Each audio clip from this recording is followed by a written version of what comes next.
Welcome to New to the Street. I'm Janet Alvarez, your host from the iconic New York Stock Exchange. And today I'm joined by Luca Netz, founder and CEO of Pudgy Penguins. And Luca, we also have a very special guest with us here today who I'm so excited to have with us because I think this is emblematic of everything that Pudgy Penguins is about and what makes it such an amazing brand. So Pudgy Penguins is one of these brands that I've been following for a while in the NFT and in the crypto space. And you guys do so much. Tell us a little bit about Pudgy Penguins and where you're positioned today. Yeah, so today I think Pudgy Penguins is the mascot and biggest crypto native IP that has ever come out of the crypto industry. We're in over 10,000 retailers across the country, Walmart and Target included. And I think our goal and focus is to really push Memetic and IP culture to the masses, but built on crypto rails. And so I think we've been the best case study of this ever from a consumer brand perspective. I think unequivocally we are crypto's biggest ever consumer brand. And I think our hope is eventually becoming the face of finance, is why we're here at the New York Stock Exchange, and the face of penguins around the world. The Memetic culture, of course, overtaking so much of society and popular culture today. How do you marry that with crypto? Where does this intersection between the Memetic culture and crypto occur? I think when you look at Memetic culture prior to crypto, it was kind of this untangible asset class.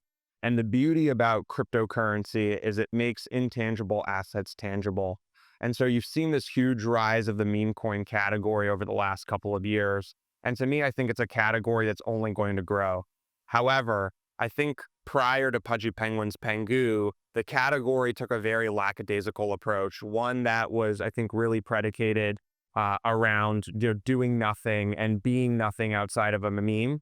I think when we look at Pudgy Penguins Pangu, we think to ourselves, what does it look like if Doge had an operator? And in this case, Pangu is this generation, in my opinion, this generation's Doge.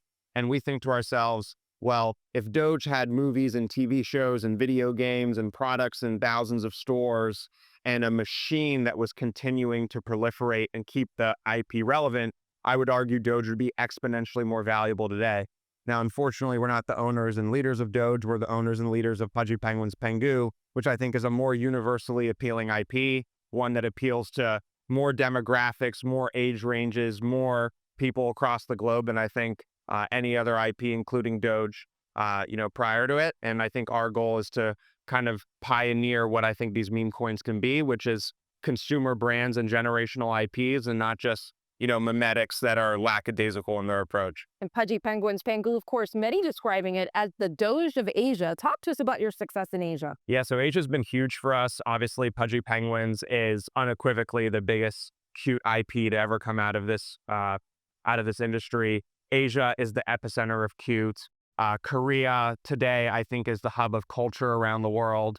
And it's just unequivocally clear to us that Asia is where I think this next wind of the cycle, specifically in the crypto industry, is going to come out of. And it's also where cute IP goes to win. So understanding that those are two things that we want to accomplish. We want to be the world's biggest new cute IP and, the world's biggest memetic cryptocurrency. Asia is an obvious spot for us to kind of go.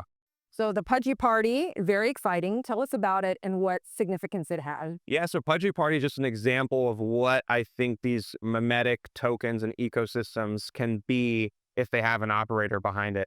So it's been a month since the launch. It's a AAA game. I encourage everybody listening to go and download it, Pudgy Party on the App Store. We have over 1 million downloads, and I think it just brings the community together and I think grows the community in a way that if we didn't do, these type of franchise-esque initiatives, I think would ultimately create a staleness and a boringness around our brand that frankly we don't have. And so it's an amazing product. It's one that I think is going to continue to have success in the real world. And it's all built on blockchain rails. And so everybody wants mass adoption. Everybody is clamoring for mass adoption and is using it as a tagline and a headline. Pudgy Penguins Pangu, I think, is one of the only companies in crypto that are actually doing it. Look at what's next for Pudgy Penguins. What can we expect? We have to become a global phenomenon. We have to become a cultural phenomenon. We have to have a breakthrough movie and TV show and breakthrough game. Obviously, we just launched Pudgy Party, but I expect the world to see more from us on what it looks like to ship and do long-form content. I think we're going to collaborate with some of the biggest brands in the world. And I think we're going to continue to, lead the charge on what it is to be a crypto community. on what it is to be the leading crypto consumer brand. And what does it mean to actually pioneer and lead the meme coin category in a way that I think nobody else has ever done before? So I know we're leading the charge, and I think it's up to us to continue to push the bar forward. This has been a transformational year for crypto in so many ways. What do you tell the investor community who has an eye on Pudgy Penguins and wants to differentiate it from other crypto opportunities? Yeah, I think if you're an investor and you believe in the Memetic IP category within crypto, it's unequivocally clear to me that I think Pudgy Penguins is just eons behind, ahead of the next person. When you just look at our ecosystem, the depth of it, the proliferation and the demand creation we're actually creating around this character. I mean, Pudgy Penguins Pangu is getting today 1 billion views on social every single day. That's not just huge in crypto and unheard of within crypto. It's almost unheard of in just the IP world in general. And so in the world where, attention is the new oil, Pudgy Penguins is yielding more attention than anything else, with maybe the exception of Bitcoin and Solana and Ethereum and maybe one or two others within the industry. But the data tells me that we are the most highly impressioned attention black hole within the industry, and I don't think that's going to change anytime soon. Luca, it's a transformational story. We congratulate you. For our audience that wants to engage with Pudgy Penguins and learn more, where do you recommend we start? I would give us a follow on X, give us a follow on Instagram.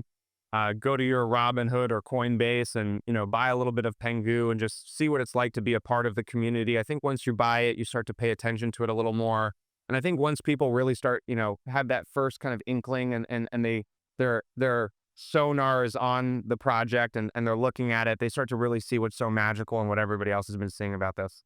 Luca, we wish you all the best. Thank you for joining us today on New to the Story. Thank you for having me. And thank you for tuning in to the story of Pudgy Penguins and Pangu. It is a remarkable one that brings a smile to all of our faces and a smile to the faces of investors as well. From the New York Stock Exchange, I'm Janet Alvarez.